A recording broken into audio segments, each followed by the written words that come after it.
Boleh nyatat boleh, dengar boleh, mau pulang juga boleh. Ya. Assalamualaikum warahmatullahi wabarakatuh. Innal hamdalillah hamdan katsiran thayyiban mubarakan fih. Asyhadu an la ilaha illallah wahdahu la syarika lah. Wa asyhadu anna Muhammadan abduhu wa rasuluhu la nabiyya ba'dah. Allahumma shalli wa sallim ala Muhammadin wa ala alihi wa sahbihi ajma'in. Alhamdulillah kita bersyukur kepada Allah minimal 3 hal penting. Apa kira-kira Bu?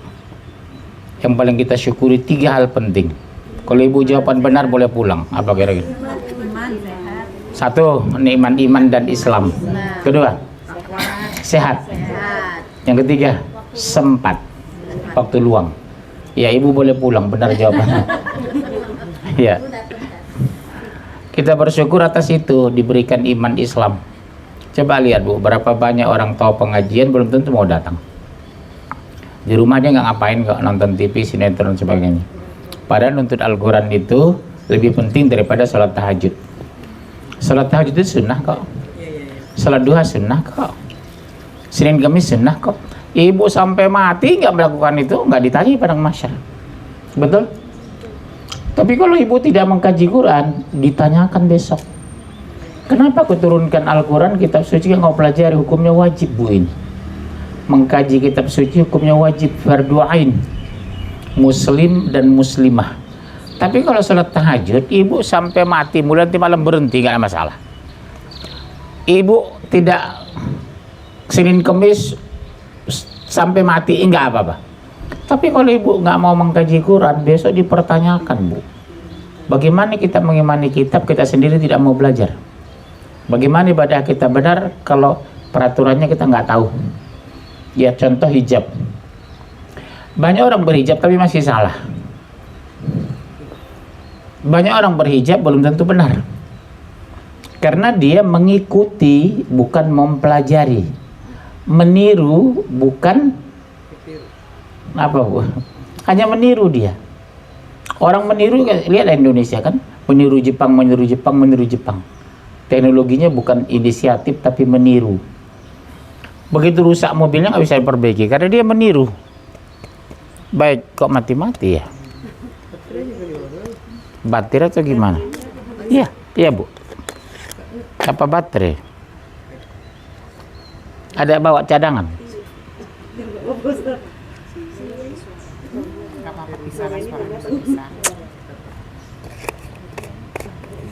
Cek. Gak usah pakai inilah ya, kedengaran. Nah, hari ini insya Allah tema kita mencetak generasi Rabbani. Kenapa materi ini kita sampaikan? Karena ibu orang berperan penting mendidik anak. Suami nggak bisa diharap Bu. Berangkat subuh pulang malam.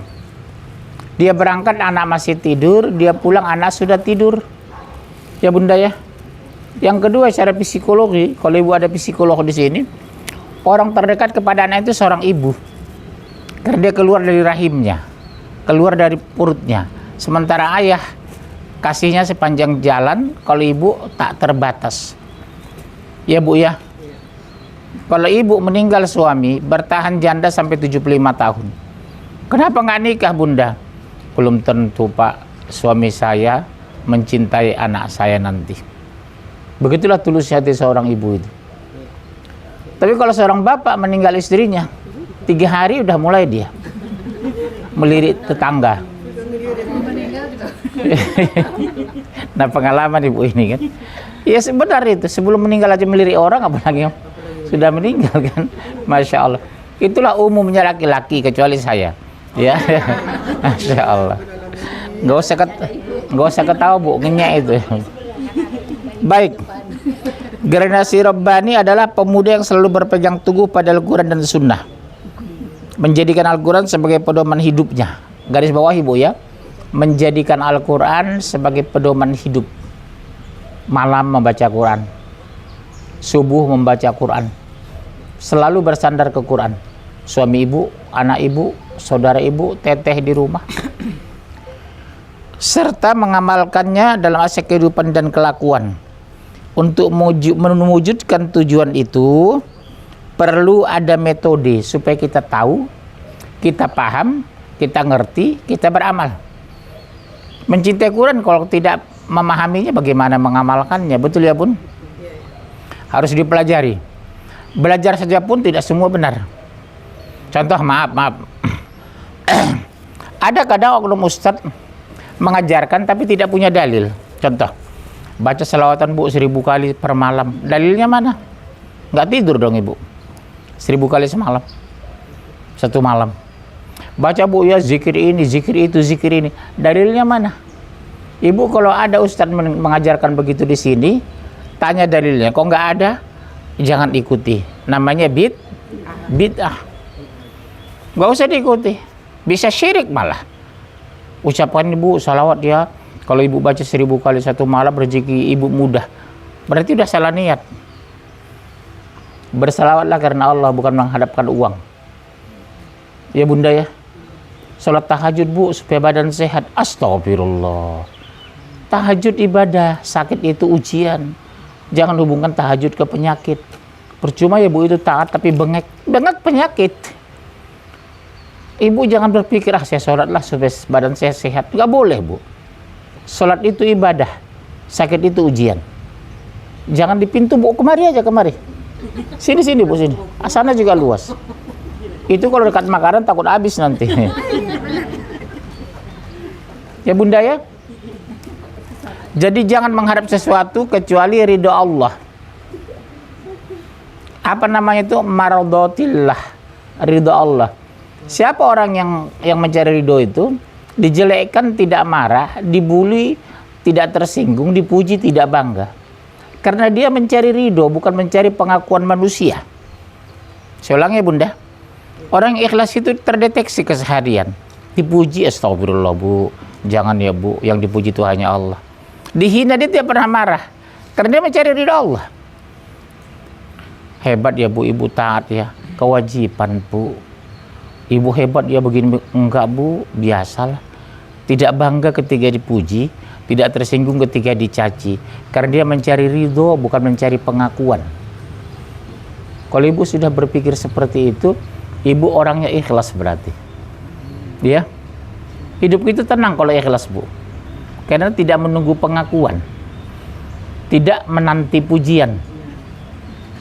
Nggak diakui atau nggak ada urusan. Kita beribadah karena Allah. Kan di pintu lagi. Maaf Bu, di sana aja Bu. Sana aja Bu, sana Bu. Atau sini dingin sini. Ya, bukan menanti pujian, menunggu pengakuan. Itu bukan orang ikhlas. Sini juga boleh. Bukan apa-apa, kalau dekat kue takut pelan-pelan Ibu masukin ke tas gitu.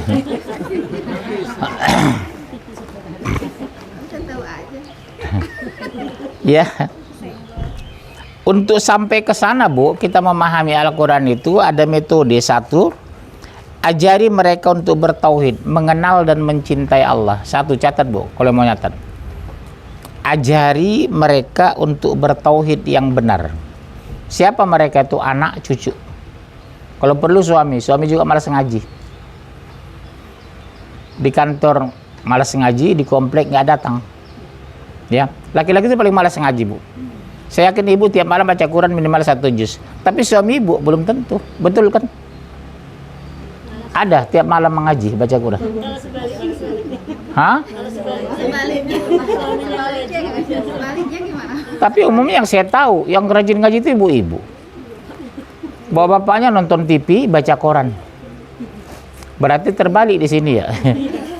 Masya Allah. Cepat Bu, ya Allah, dari kemarin kita tunggu. Iya, masuk dulu lah. Ibu yang dari PDIP di situ boleh.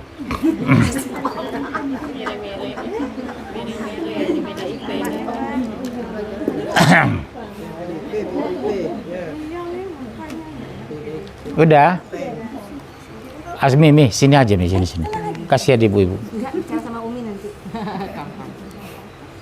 Bu, kita teruskan ya. 1, ajari mereka untuk bertauhid yang benar. Anak, cucu. Dari kecil jujur sama anak, Bu. Yang mengajari berbohong anak siapa? Kita sebenarnya. Ma, minta uang, Ma. Nggak ada uang. Begitu ibu masuk kamar, di atas kulkas 3.450.000 dompet ibu terletak.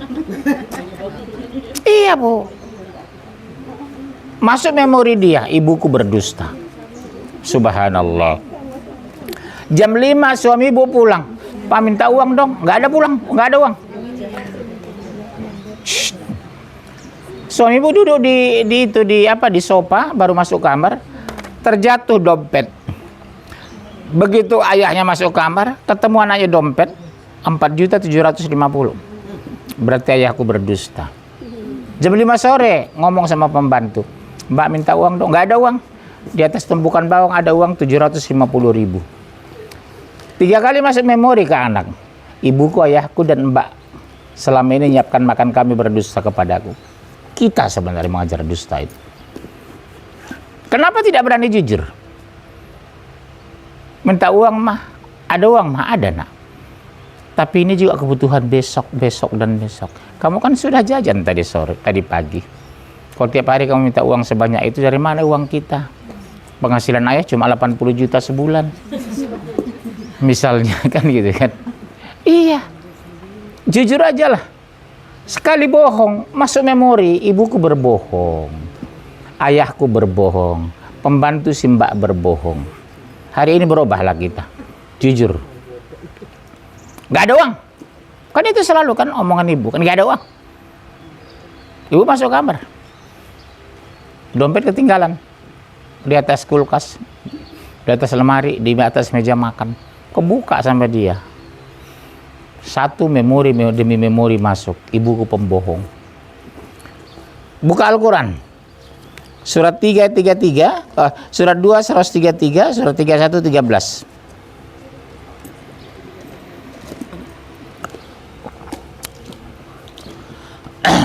Surat 2 133, catat dulu, Bu. Kedua surat 31 13. Siapa yang duluan temu baca terjemahan. Surah 2 133. Kemudian surah 31 ayat 13. Siapa yang ketemu?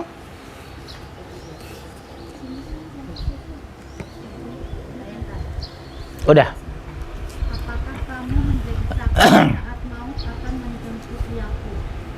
Salah kali itu ya.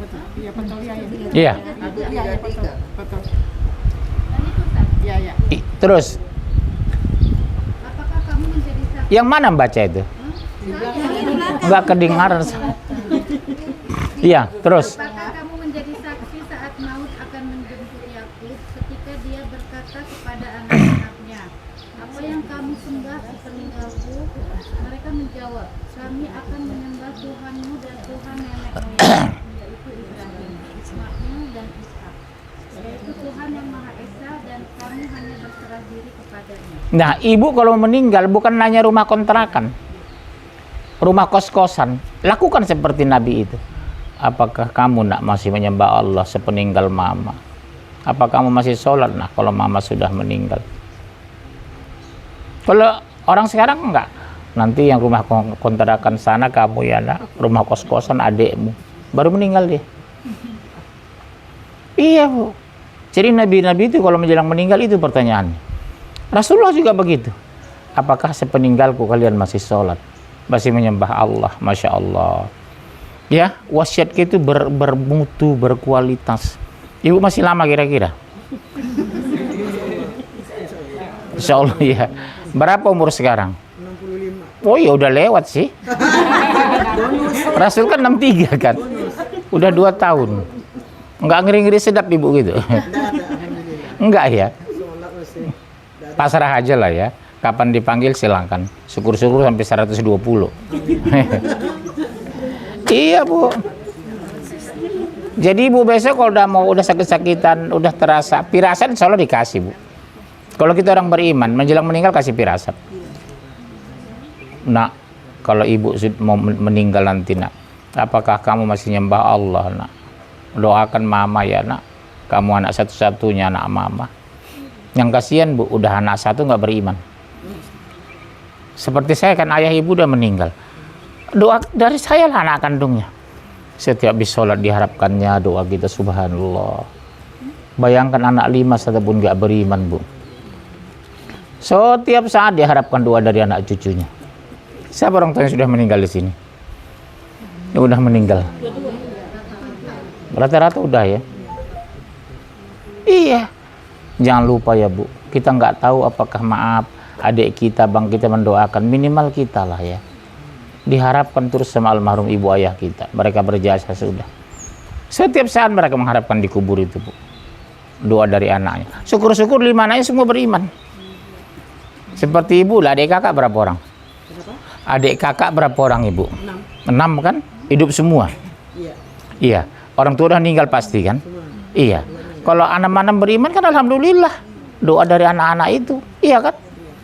Yang kasihan nanti anak 6 yang beriman cuma 1. 5 orang, 3 bajak laut, 2 agen sabu-sabu, 1 narkoba. Iya. Habis.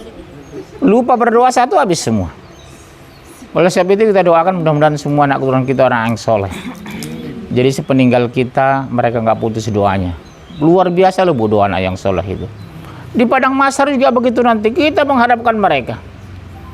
Betul Ibu tidak hafal Quran, paling ina atau ini kan kulhu, ina atau ini kulhu. Tapi anak Ibu habis Quran. Ibu sorga betul, tapi lantai 1, anak lantai 9. Dia menangis di kapling dia. Persatukan aku dengan ibuku di sorga ya Allah. Karena doa anak yang soleh, hafiz Quran 30 juz, Ibu bisa terangkat ke lantai 9 loh, Bu. Doa anak yang soleh. Ibu kan ina atau ini kulhu, ina atau ini kulhu. Jadi malaikat sebelum sholat udah catat, pasti kulhu ini, betul-betul kulhu. Iya. Rakaat kedua ina atau ina. Yang pendek kan. Hanya itu tambah 1 lagi ayat kursi karena pernah dulu kesurupan. Akhirnya dihafal ayat kursi. Akhirnya 3 surat cuma hafal. Biasalah ya, maklum kita itu. Nah, yang kedua surat 31 13 silakan dibaca. 31 13. Ya. Langsung. Dan ingatlah ketika Luqman berkata kepada anaknya, ketika dia memberi pelajaran kepadanya, wahai anakku, janganlah engkau menyekutukan Allah. Sesungguhnya mempersekutukan Allah adalah benar-benar kezaliman yang besar. Luqman itu siapa, Bu? Tahu Ibu siapa Luqman?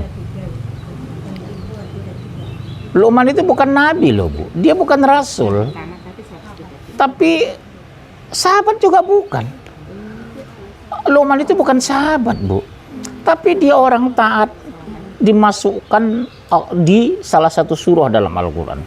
Masya Allah. Tapi kan dia orang soleh, dimasukkan surah Luqman. Betapa mulianya dia, pada dia bukan rasul. Ya Bunda ya. Ya Bunayya, la tusyrik billah, inna syirka la zulmun azim. Hai anakku, jangan mempersekutukan Allah. Itu kezuliman yang besar. Ibu juga nasihat yang sama seperti itu. Untuk apa kamu nak kaya raya, berhasil, sukses kalau tidak taat? Untuk apa kamu terkenal, jadi pejabat tapi nggak sholat? Jadi ya mama bicara, Bu, jangan pernah bangga lihat anak berhasil S3 dari Jerman, S2 dari Perancis tapi nggak sholat. Nggak punya harga diri kita orang tua, Bu, padang mahsyar itu. Nggak ada harga diri kita. Ya Bunda ya. Jangan pernah bangga lah. Saya mama bicara, nggak pernah saya bangga dengan itu. Anak saya kan kuliah luar negeri juga. Jangan harap ayah bangga nak kalau kamu nggak sholat, mempermalukan ayah kamu nak.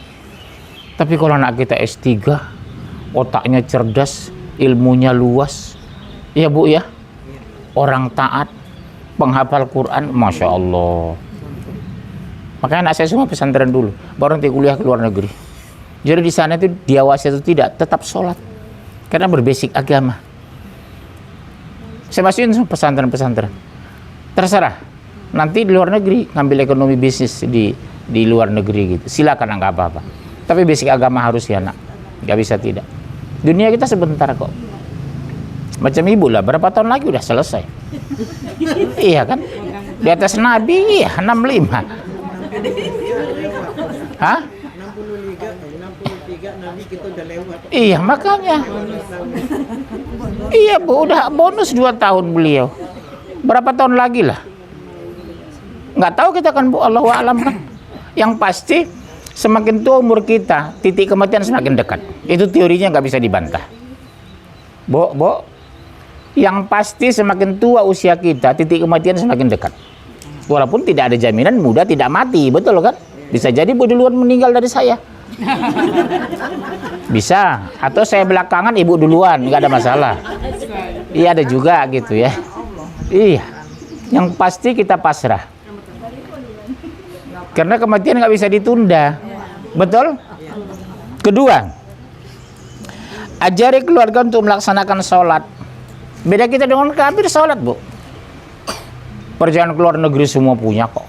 Hindu ke Sungai Gangga, Buddha ke India, orang Islam ke Makkah Madinah, orang Katolik ke Vatikan, Protestan ke kemana-mana. Iya, apa membedakan kita? As-sholah. Waktunya pasti, ya 5 kali sehari semalam, bacaannya jelas, rokaatnya pasti. Sholat ini pula bukan melakukan sholat, aqimis sholah. Apa artinya? Mendirikan. Kalau melaksanakan sholat semua bisa, tapi tidak semua mendirikan. Tidak tepat waktu, bacaannya tidak benar, tajwidnya salah, baca Qur'annya keliru, betul sholat. Tomak ninah tidak ada, tidak sah sholat. Hati-hati lu Bu tomak ninah itu. Apa arti tomak ninah itu? Berhenti sejenak. Dari sujud, duduk dulu sebentar, baru Allahu Akbar. Dari ruku ke sujud berhenti dulu, ya. Allahu Akbar. Sami Allahu liman hamidah. Tomak lidah. Kalau orang Sunda bilang tumak ninah. Kalau orang Medan tomak ninah. Berhenti sejenak. Kalau nggak ada itu, Bu, nggak sah sebenarnya sholat itu. Karena rukun tomak ninah itu. Hati-hati ya Bu, masalah tomak ninah itu sederhana kok. Tapi membatalkan sholat loh, tanpa tomak ninah. Nah, ajari keluarga untuk melaksanakan sholat. Pertama, tepat waktu. Kedua, bacaan yang benar. Sholat zuhur tengah 3 dia. Asar tengah 6. Maghrib tengah 7. Udah dekat isya. Banyak. Maaf, semua ibu mungkin di kantor begitu. Pak, udah masih zuhur, jamaah ayo ke masjid nanggung. Ibu sedang masak rendang, mas sholat mak nanggung.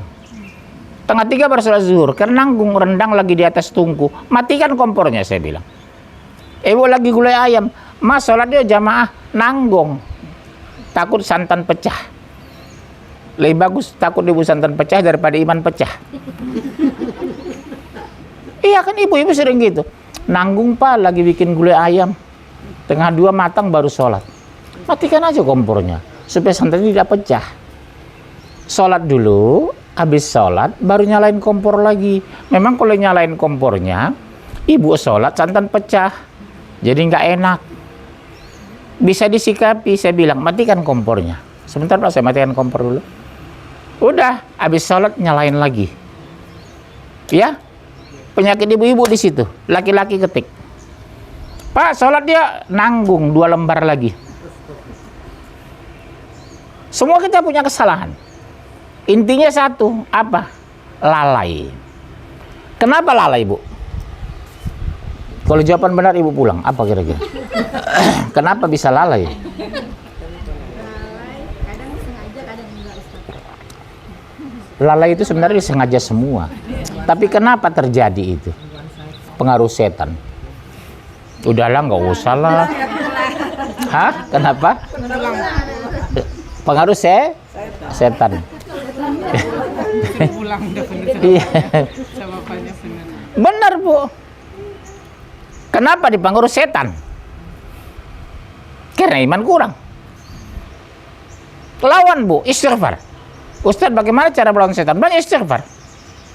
Astagfirullah. Udah mulai bisikan masuk astagfirullah. Bu, nggak usah tepat waktu lah. Orang juga banyak terlambat kok. Nggak usah ngaji lah, Bu, sekali-sekali.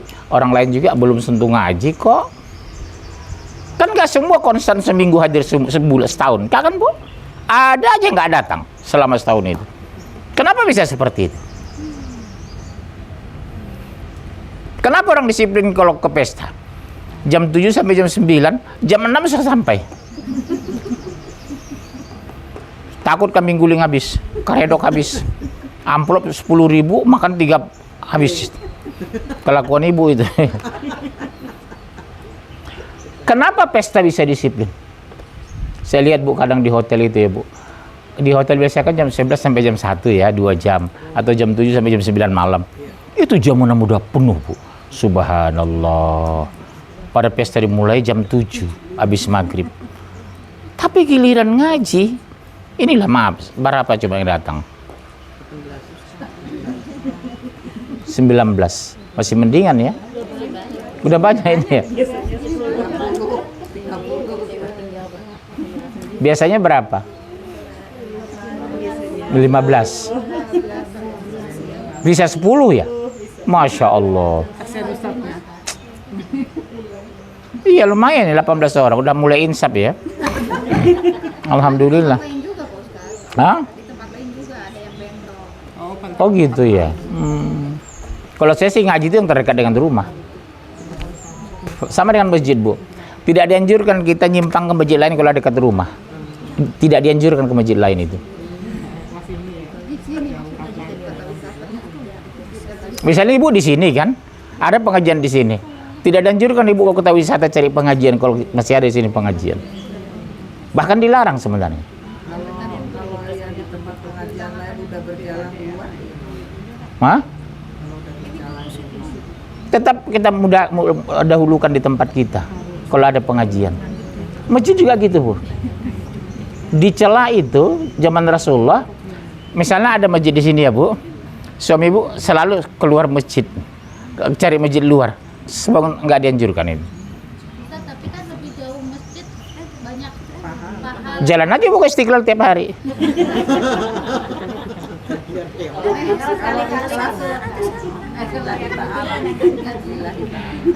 Ke masjid Istiqlal aja Bu supaya pahala gede. Iya pahalanya betul Bu. Tapi berdasarkan dalil yang kuat juga mendahulukan yang terdekat. Sama dengan sedekah. Bu, ini rumah ibu ya.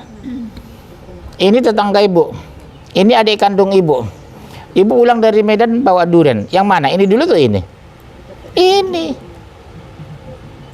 Ini dulu Bu. Ini bukan saudara Pak, betul, tapi tetangga. Ini adik kandung, tapi 100 meter. Banyak orang kan salah tafsir ini. Di antaranya durian. Ini udah kembang kempis, hidungnya ciumnya. Nggak dapat. Iya. Itulah akhlak dalam Islam itu. Mendahulukan tetangga dulu. Sering saya pergoki kayak gitu. Lewat depan rumah kita dia. Hidung saya udah kembang kempis. Ini dulu Bu. Walaupun dia Kristen. Walaupun dia agama lain. Dia dulu kita bantu. Kita kasih. Syukur-syukur bisa tetangga dapat, adik kandung dapat. Kita bagi 2. Itulah akhlak dalam Islam itu. Masya Allah. Ya Bunda ya. Jangan biasakan melangkahi tetangga itu. Kalau kita teriak dengar siapa? Tetangga atau saudara? Tetangga. Maaf bicara dirampok orang. Tolong yang datang siapa? Tetangga. Bukan teteh dari Garut. Iya dia mah kejauhan atau dari Garut. Baik. Ajari keluarga untuk melaksanakan sholat. Surah 243.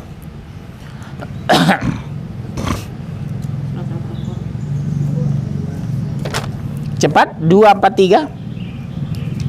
Dan dirikanlah sholat, tunaikanlah zakat, dan rukuklah bersama orang-orang yang ruku. Apa arti ruku bersama orang ruku? Tunduk, patuh, taat kepada Allah. Aqimis sholat wa atuz zakah warka'u ma'arrokin. Dirikan sholat, bayarkan zakat, dan ruku bersama orang ruku. Maksudnya tunduk dan patuh. Seperti Bu inilah. Biasakan kita yang pengajian ini kompak Bu. Ada sakit, sama-sama kita kunjungi. Ada meninggal, sama-sama kita doakan. Usahakan kita beda dengan ibu yang lain. Orang sampai salut, kagum. Hebat ibu itu ya, kompak banget orang pengajian. Sakit, mereka sama-sama mengunjungi. Meninggal, sama-sama mendoakan. Jadi orang tertarik melihat Islam itu karena akhlak kita. Orang tertarik lihat Islam itu karena kelakuan kita. Jangan sampai jadi omongan, alah percuma aja ibu pengajian ya. Mulutnya jembreng gitu. Iya. Tapi kalau ibu terpuji perbuatannya, sikapnya, akhlaknya, tetangga yang dasar ini juga simpati. Udah mau pulang, Bu?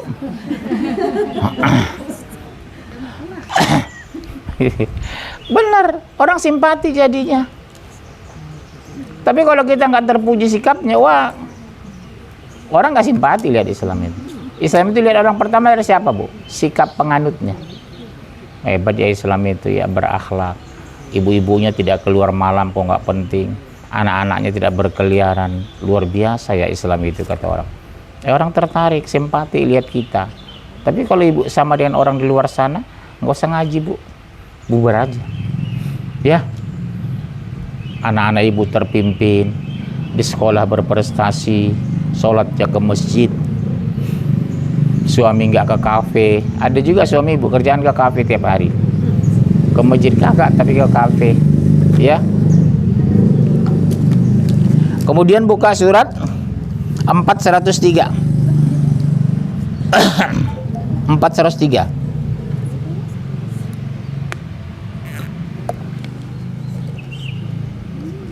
Udah? Siapa ketemu?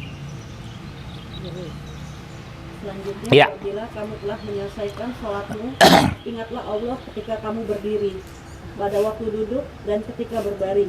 Kemudian apabila kamu telah merasa aman, maka laksanakanlah sholat itu sebagaimana biasa. Sungguh, sholat itu adalah kewajiban yang ditentukan waktunya atas orang-orang yang beriman. Coba lihat, waktu ditentukan. Ibu betul sholat, tapi akhir waktu. Tengah 3 baru zuhur. Tercela sebenarnya, Bu. Tengah 7 baru subuh. Itu suami ngeledek. Sholat 2 atau subuh, Bu? Habis sholat subuh, sholat duha dia. Udah tengah 7 kan? Langsung. Masya Allah. Ya, jangan ya, Bu. Sholat itu beda kita dengan orang kafir. Kalau masalah kerudung, biarawati pakai kerudung. Ketutup semua kan biarawati itu kan. Kalau masalah kerudung, masalahnya berbeda di sholatnya itu gitu loh. Jadi akhlaknya, penampilannya, sikapnya, busananya kita harus beda. Yang ketiga, memberikan sedikit ancaman agar mereka tidak bermaksiat. Awas ya nak, kalau kamu coba-coba pacaran-pacaran bebas di luar sana, mama nggak kasih uang jajan kamu. Langsung ta'aruf nikah. Ta'aruf nikah. Bawa ke rumah ya nak sama iparmu. Udah kamu nikah aja nak. Karena berpotensi apa? Zina. Zina itu tidak harus hubungan seks. Zina mata, zina mulut, zina pipi, zina tangan. Ya nak, demi Allah ya nak, jangan nak. Mendingan kamu nikah nak. Tapi baru tingkat 2 mak, nggak apa-apa mama ikhlas kok. Nikah kamu nak. Nanti biaya kamu biar mama yang nanggung. Kita jual rumah yang di Garut. Di Cianjur lah, Cianjur. Ibu di Garut ya. Cianjur. Ciamis. Iya, jual aja rumah Ciamis. Rumah tetangga ya. Iya bunda, ancam anak itu, jangan ya nak. Nanti kamu berzina nak. Mendingan kamu nikah. Tapi masih tingkat 2 mah nggak apa-apa mama ikhlas kok. Nanti mama tanggung biaya kuliah kamu dua-duanya. Yang penting kamu begitu wisuda dapat ijazah, dapat anak. Konsepnya gitu, menghindari zina itu, menghindari maksiat. Tingkat 2 nikah mereka. Tapi apa keuntungannya, Bu?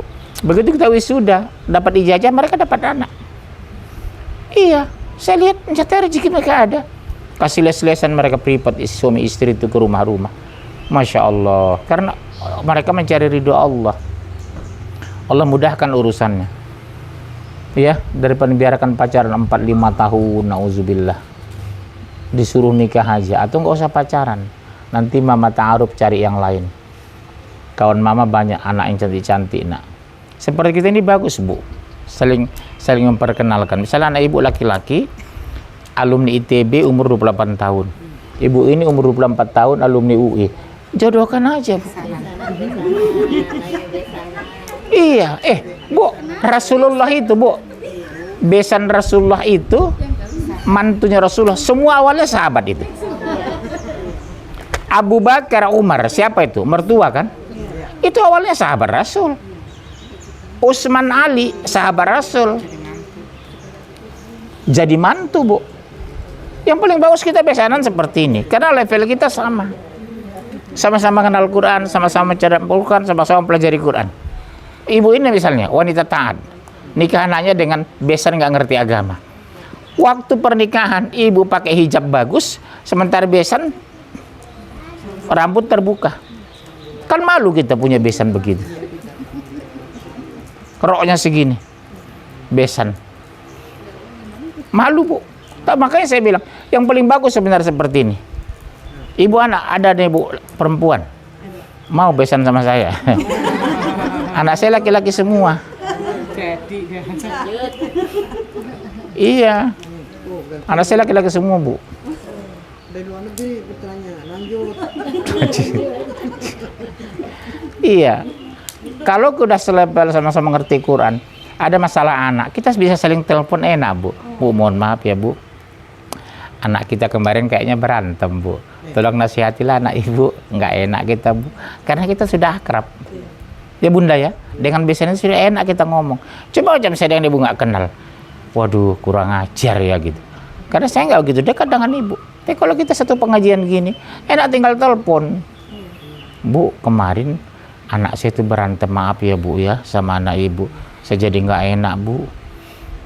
Nanti saya nasihati ya Bu anak saya gitu. Karena kita akrab, dekat dan bersahabat. Itu sudah contohkan Rasul, Bu. Ya, mertuanya itu kawannya dulu semua itu. Abu Bakar Umar itu kan kawan Rasulullah. Jadi mertua loh. Ali Utsman itu kawannya semua. Jadi mantu loh.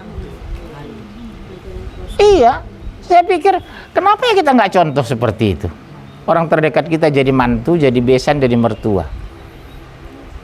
Iya Bu, di antara inilah, ibu ada nggak sini besanan? Nggak ada. Belum memang ya, masih anak-anak SMA mungkin anak-anak ya. Hah? Udah. Ibu sudah anak mantu. Tapi bukan orang sini ya. Iya, jangan dong, cabut aja ke mari aja. Enak kalau satu komplek besanan kan, ada makanan saling antar gitu. kamarannya nggak jauh-jauh. Udah Bu. Yang ketiga, Surat ayat belum. catat Bu. Udah. Yang keempat, Suratnya belum ayatnya. oh suratnya 1732-443. 1732 surat 4 ayat 43.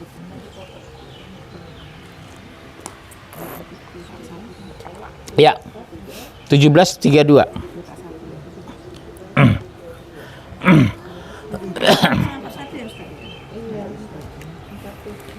Udah. Udah 1732?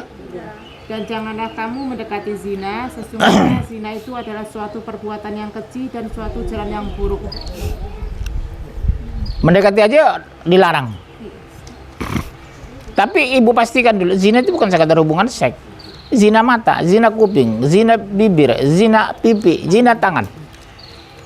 Itu diingatkan ke anak benar. Maka Islam tidak mengenal konsep pacaran.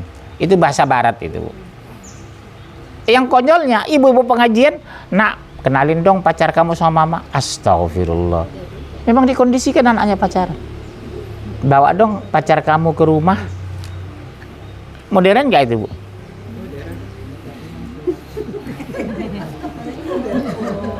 Iya. Bawa pacar kamu ke rumah ya, nak, kenalkan sama mama. Gawat itu, Bu. Orang tuanya mengajari. Malam Ahad, kamu nggak keluar, nak, nggak ke rumah pacar kamu. Astagfirullah. Nonton lagi bioskop berdua. Kalau kamu mau nonton, nak, mama temani, kita bertiga. Mau nggak dia? Ya. Tapi berat zaman sekarang, Bu. Lingkungan sudah, iya kan? Lingkungan memaksa anak untuk itu. Bahkan diledekin, masa sih mahasiswa nggak punya pacar, kan gitu kan?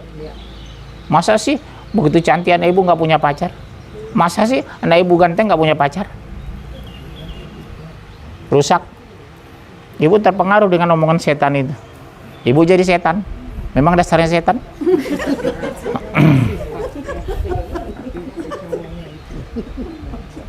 Iya. Yang keempat. Tadi belum satu lagi ayat satu lagi. Apa itu? Ayat satu Surat berapa?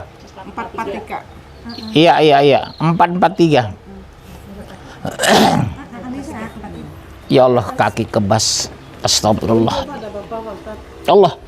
Boleh selonjor ya? Sakit banget. Iya. Santai aja ibu, nggak apa-apa ya. Sakit kakinya. Maklum umur hampir 60. Saya ya Pak, saya. Iya. Wahai orang beriman, janganlah kamu mendekati sholat janganlah kamu mendekati sholat dalam keadaan mabuk sampai kamu sadar apa yang kamu ucapkan, dan jangan pula kamu hampiri masjid ketika kamu dalam keadaan junub kecuali sekadar melewati saja. Sebelum kamu mandi junub adapun jika kamu sakit atau sedang dalam perjalanan atau habis buang air atau kamu telah perempuan sedangkan kamu tidak mendapatkan air, maka bertayamumlah kamu dengan debu yang baik. Usapkanlah wajahmu dengan tanganmu dengan debu itu. Sungguh Allah Maha Pemaaf, Maha Pengampun. Jadi tayamum itu sederhana, nggak sama dengan wudhu kan? Cuma wajah dengan tangan. Kalau nggak ketemu air, atau nggak boleh kena air, sakit tertentu misalnya ibu. Tayamum ibu. Tapi tak ada istilah sholat nggak sholat. Sholatnya bisa dikodo. Yang bisa dikodo apa bu? Saum. Puasa iya. Ibu meninggalkan bikin wasiat. Nah tolong kodo puasa mama nah. Banyak yang tinggal tuh mama preman di Garut dulu gitu. Iya. Berapa hari mah? 107. Wah. Gempor kita kata anaknya. Kan 4 anak, kan bisa gantian sebulan 1 orang. Ya.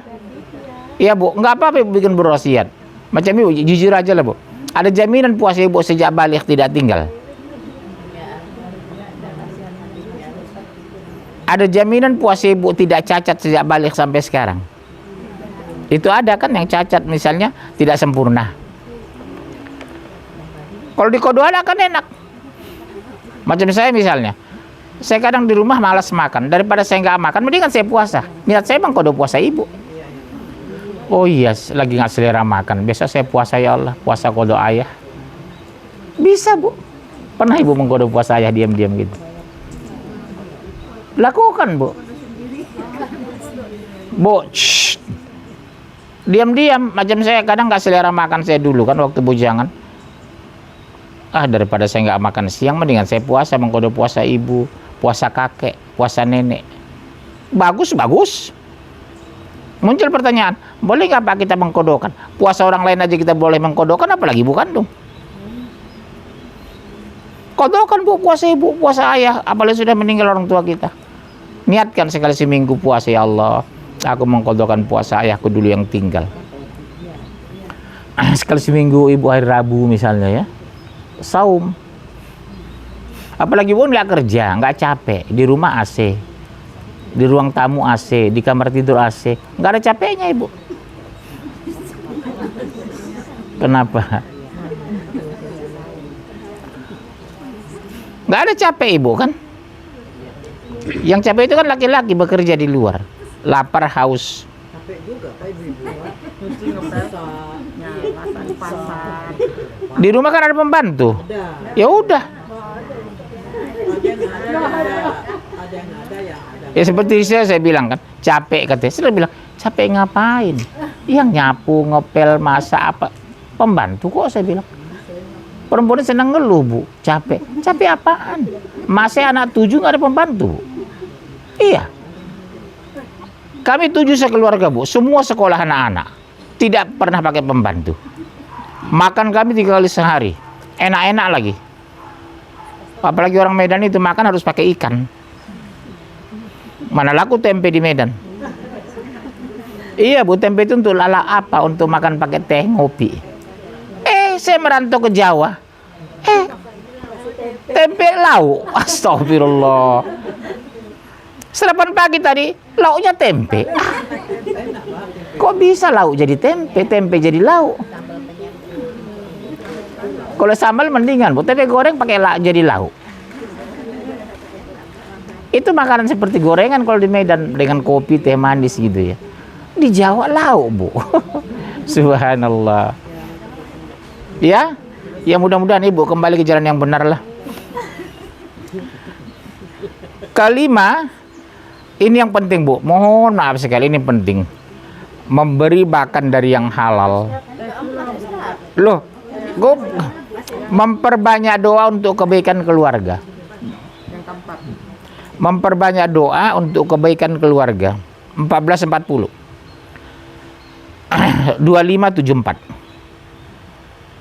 Saya ulangi, poin keempat, memperbanyak doa untuk kebaikan keluarga, surahnya 14 ayat 40, surah 25 ayat 74. 1440, 2574. Langsung baca Bu, 1440. Siapa ketemu? Ya.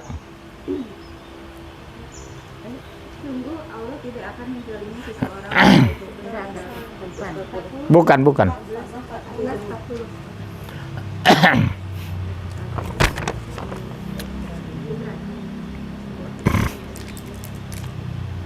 Udah.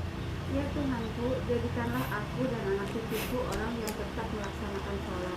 Ya Tuhan kami, perkenankanlah doaku. Iya Bu kan. Selalu diminta tetap melaksanakan sholat. Makanya Bu kalau menjelang meninggal bilang, apakah kamu masih sholat setelah ibu meninggal? Supaya dia sholat setelah meninggal, waktu ibu hidup dia harus sholat.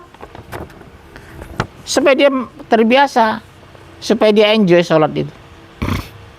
Maaf, ada nggak anak ibu yang susah suruh sholat? Ada kira-kira. Sholat nak, tar, kayak petasan, tar, tor. Sholat nak, tar. Iya. Tahu kenapa Bu? Sebab tidak dari kecil dididik anak mengenal sholat. Itu sebenarnya alasannya. Bu, kalau saya pelajari ya, saya dulu belajar psikologi anak.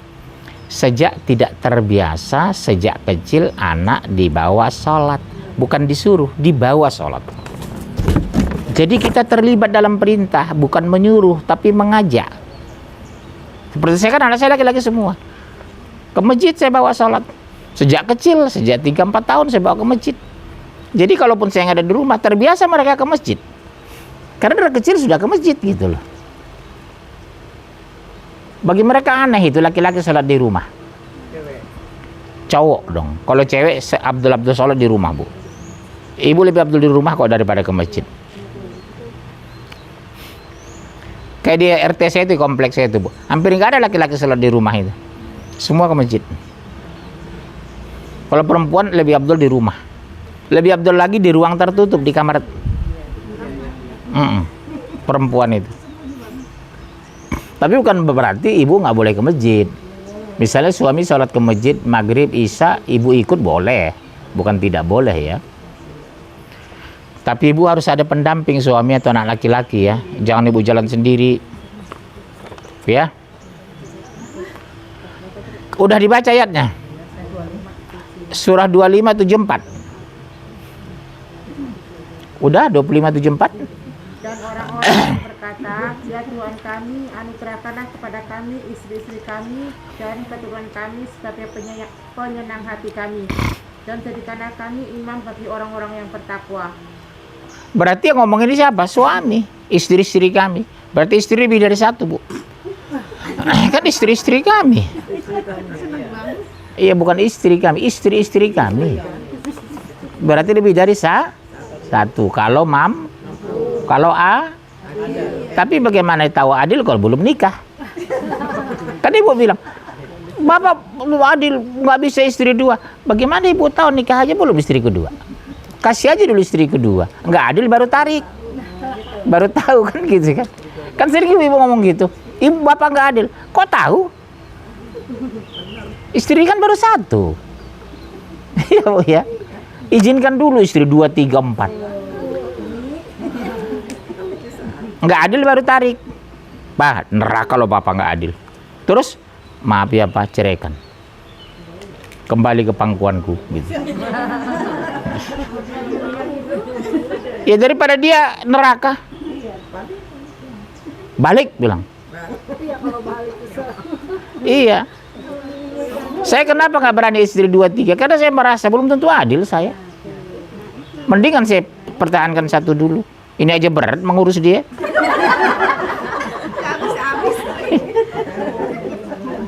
Iya Bu. Masya Allah. Berat Bu, berat.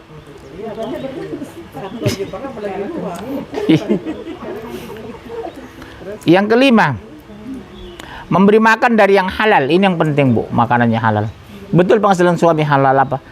Restoran campur minyak babi. Orang Jakarta ini beda dengan orang Medan Bu. Orang Medan masalah makanan selektif sekali. Itu kalau warung Cina, walaupun makanannya sop sapi, mana mau orang Medan masuk.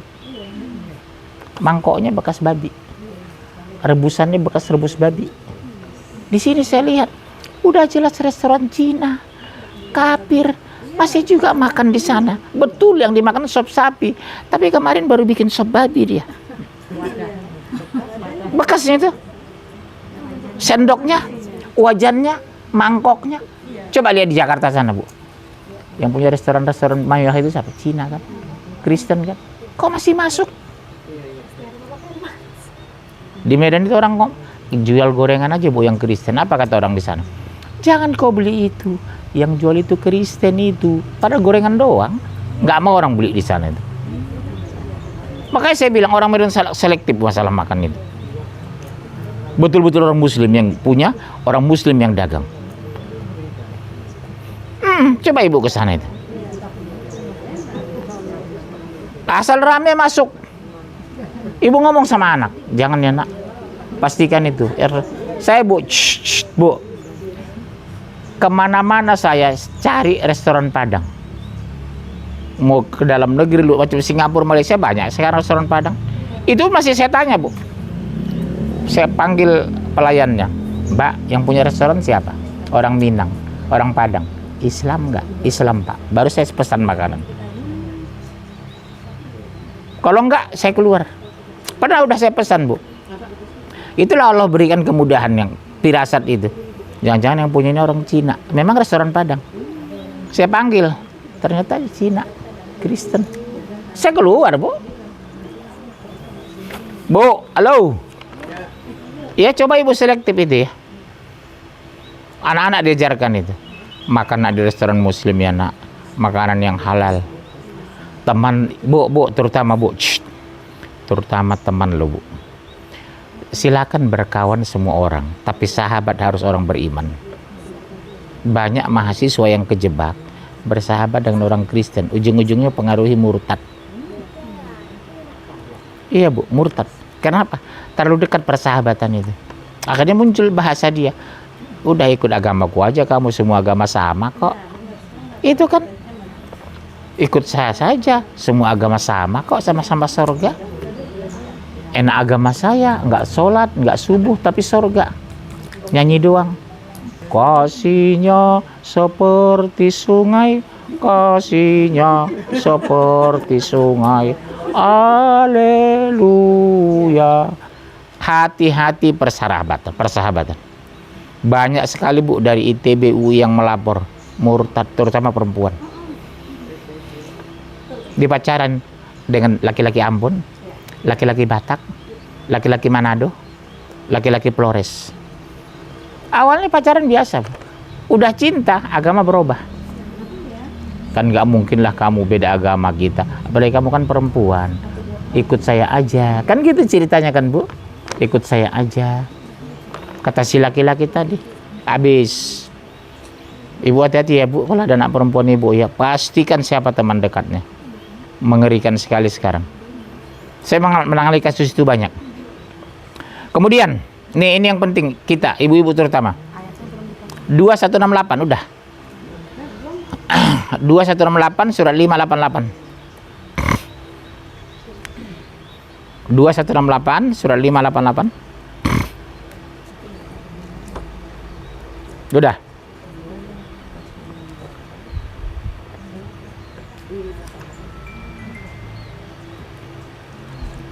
Udah, Bu? Ya, udah.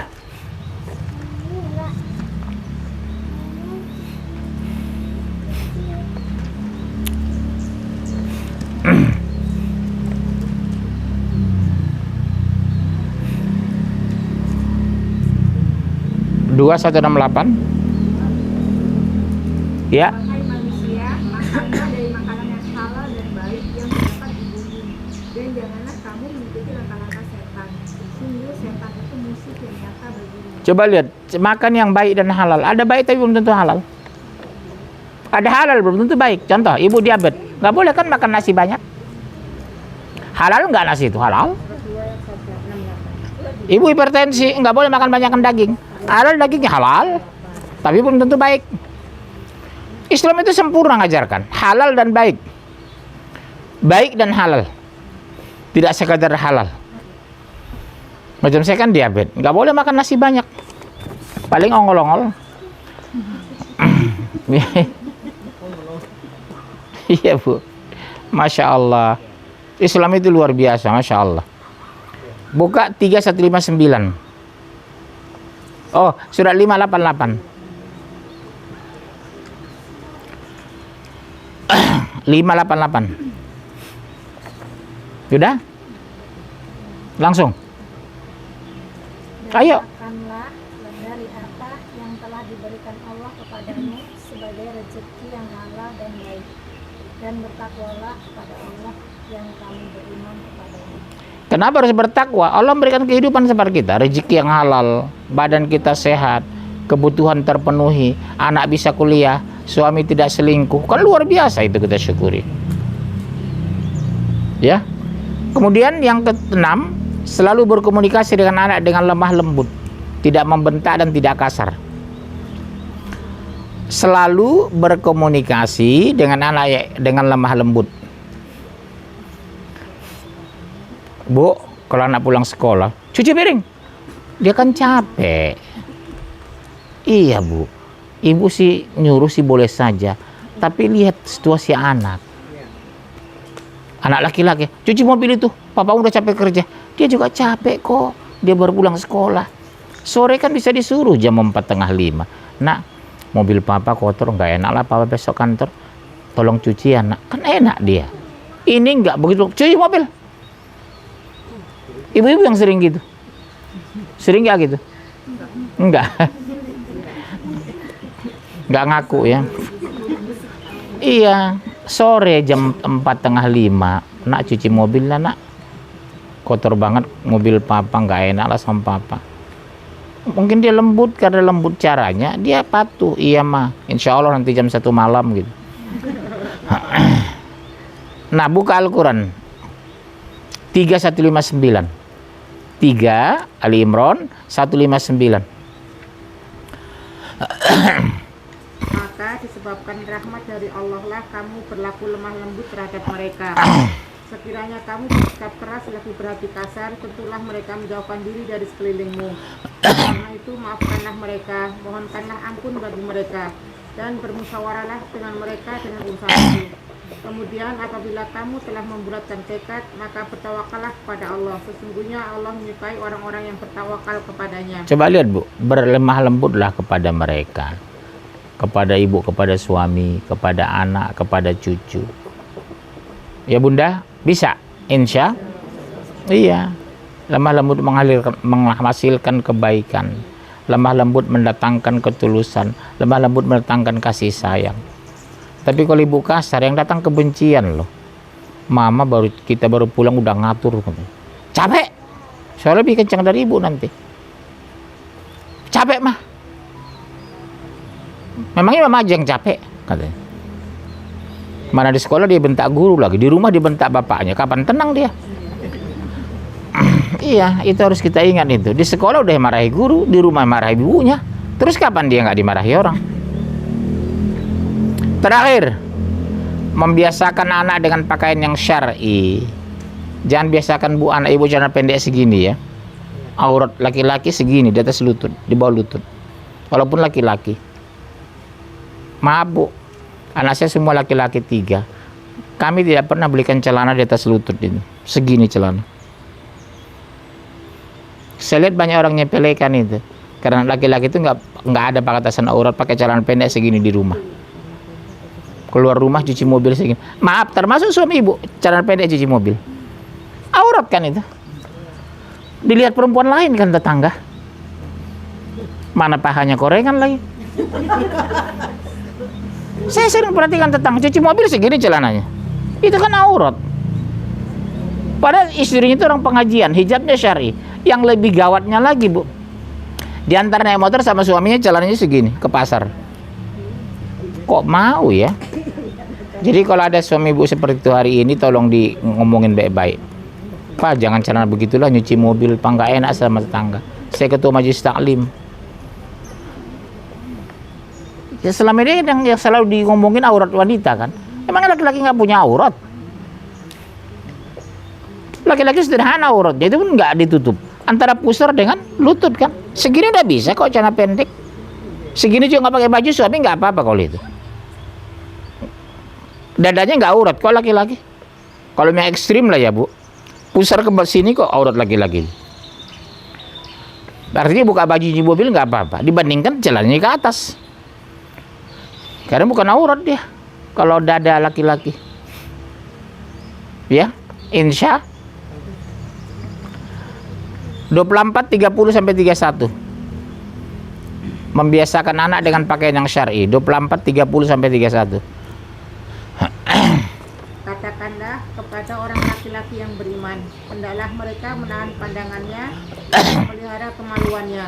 Yang demikian itu adalah lebih suci bagi mereka. Sesungguhnya Allah Maha mengetahui apa yang mereka perbuat. Langsung Allah nyebut dalam ayat itu kepada anak laki-laki. Katakan kepada anak laki-laki. Maaf, jujur, ibu ada anak laki-laki yang suka celana pendek segini? Kalau bisa diganti ya bu, ya jangan dipakai. Nak, jangan pakai itu lagi lah nak. Mama baru tahu nggak boleh gitu. Nggak apa-apa, ibu baru tahu. Hah? Iya, tapi kan apa dia keluar nanti cepat mengganti celana? Misalnya cuci mobil. Kalau begitu masih mendingan. Kalau sekedar di rumah, iya ibu ayah nggak apa-apa. Tapi apakah dia setiap keluar rumah mau ganti celana langsung? Ya masih bagus. Hah? Kalau keluar ke teras, Iya. sempat enggak kan? Iya sempat enggak? Misalnya, bukan ibu ya kita semua lah ini. Anak kita biasa sih nggak apa-apa di rumah karena kita ayah ibunya kan gitu. Apakah nanti dia mau cuci mobil mau cepat mengganti itu segini, ini jadi pertanyaan kan itu kan bu ya? Apa iya gitu loh? Iya apa dia mau direbutin gitu loh? Mendingan di rumah atau di luar dia tetap segini gitu loh. Ya kan jadi praktis, nggak perlu ganti celana dulu baru keluar. Orang segini enak kok, segini udah cukup. Di bawah lutut 3 jari udah bisa. Rata-rata saya lihat tetangga itu segini anaknya itu. Main bola, main bulu tangkis, cuci mobil, nyapu halaman segini. Dalam hati saya, Allah, ibu itu orang pengajian apa nggak ngerti agama ya, saya pikir. Kadang maaf bicara, kita ingatkan tersinggung. Udah jelek tersinggung lagi. Ya. Udah? 31. Ya. Katakanlah kepada wanita yang beriman, hendaklah mereka menahan pandangannya dan memelihara kemaluannya, dan janganlah mereka menampakkan perhiasannya kecuali yang biasa nampak daripadanya. Wajah dengan tangan, terus. Dan hendaklah mereka menutupkan kain kudung ke dadanya, dan janganlah menampakkan perhiasannya kecuali kepada suami mereka. Stop dulu. Kain kerudung ke dada maksudnya apa? Tonjolan payudara nggak kelihatan. Maaf, jangan tersinggung, saya vulgar. Karena ada orang pakai hijab diikat di leher kayak orang bunuh diri. Tonjol, maaf, saya orangnya vulgar kalau ngomong memang. Tonjolan payudara kelihatan.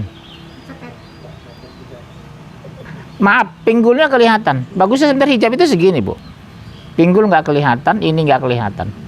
Hijab yang contoh seperti ibu mungkin bisa memenuhi syarat ini. Iya, itulah hijab syari, Al-Quran itu.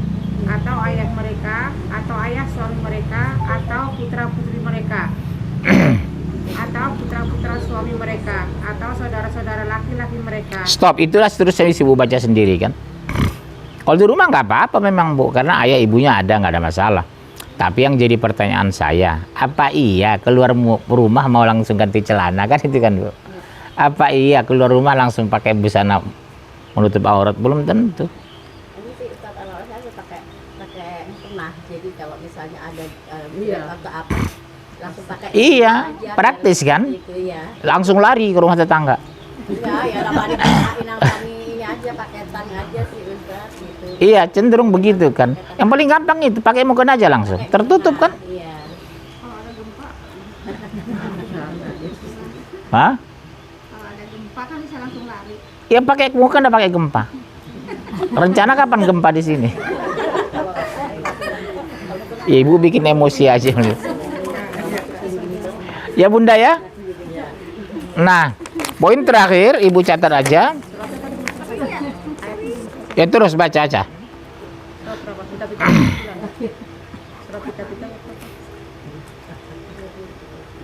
726 26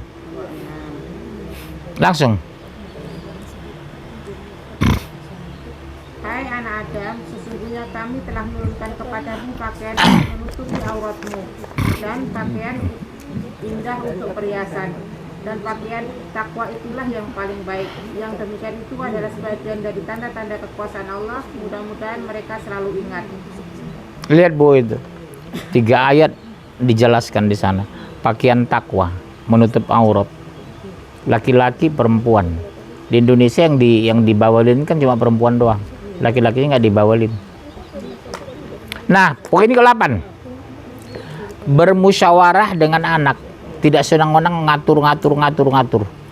Biasakan ngomong, nak, mama mau beli mobil. Menurut kamu mobil apa nak kira-kira? Enak anak dilibatkan. Mama beli sofa nak. Kita lihat yuk sofa yang mana yang cocok kira-kira ruang tamu kita. Jadi anak merasa dihormati. Cari sofa yuk nak. Nanti kamu pilihkan mana yang kira-kira cocok. Karena anak kita kadang pola pikirnya lebih bagus dari kita, lebih berwawasan Bu. Mah nggak cocok lah ini mah di rumah kita kan sempit. Sofanya memang yang ini mah warnanya juga nggak cocok dengan warna tembok kita mah. Dia lebih berwawasan dari kita. Ibu kan orang desa daripada Laman Tegal. Iya kan. Sementara dia teman-temannya orang-orang kaya, biasa melihat di rumah orang kaya. Ya, ibu biasa muter-muter di Tegal sampai umur 25 tahun. Iya. 9, nah ini penting Bu. Pisahkan tempat tidur laki-laki perempuan. Jangan sempat satu kamar Bu, laki-laki perempuan. Makanya di rumah itu idealnya kamar minimal 4 kamar tidur. Kita kamar utama, kedua kamar anak laki-laki, ketiga kamar anak perempuan, keempat kamar untuk tamu. Kamar tidur untuk tamu, mertua, besan, tetangga, apa mau nginap sendiri kamarnya. Makanya saya bilang rumah ideal itu minimal 4 kamar. Ya, jangan sampai mertua datang tidur di sofa. Terguling meninggal dia. Iya, jatuh dari sofa. Kasihan Bu. Kenapa? Ya sofa ibu tinggi, tidur di sofa dia.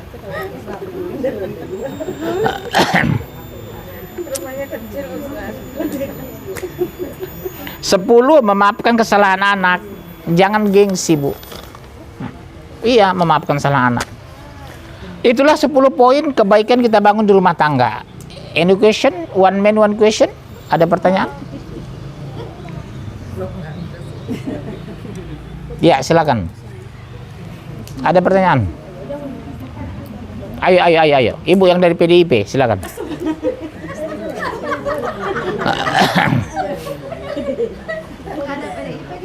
Ibu itu.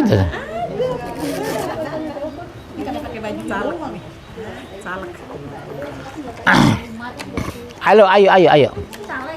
Ibu, ini dari PKS saya. Caleg ya? Dari Partai Umat ya? Siapa ketuanya Amin Rais? Ketuanya siapa, Bu? Kenapa Ibu pakai PDIP?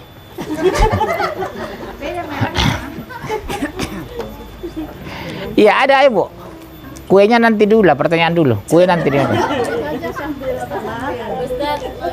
mengenai apa kalau suami boleh menikah asal adil gitu ya. Iya. Ustaz kan apa? Coba dulu gitu. Yang belum tahu. Sebenarnya bahasa coba dulu sih enggak. Kalau enggak ada, ya mudah-mudahan keluarga kita keluarga yang beriman ya Bu. Keluarga yang taat, keluarga yang soleh. Jadi sepeninggal kita insya Allah semua anak kita mendoakan kita. Dan sangat kita harapkan itu insya Allah. Doa kafaratul majlis, subhanakallahumma bihamdika, asyhadu an la ilaha illa anta, astaghfiruka wa atubu ilaik. Assalamualaikum warahmatullahi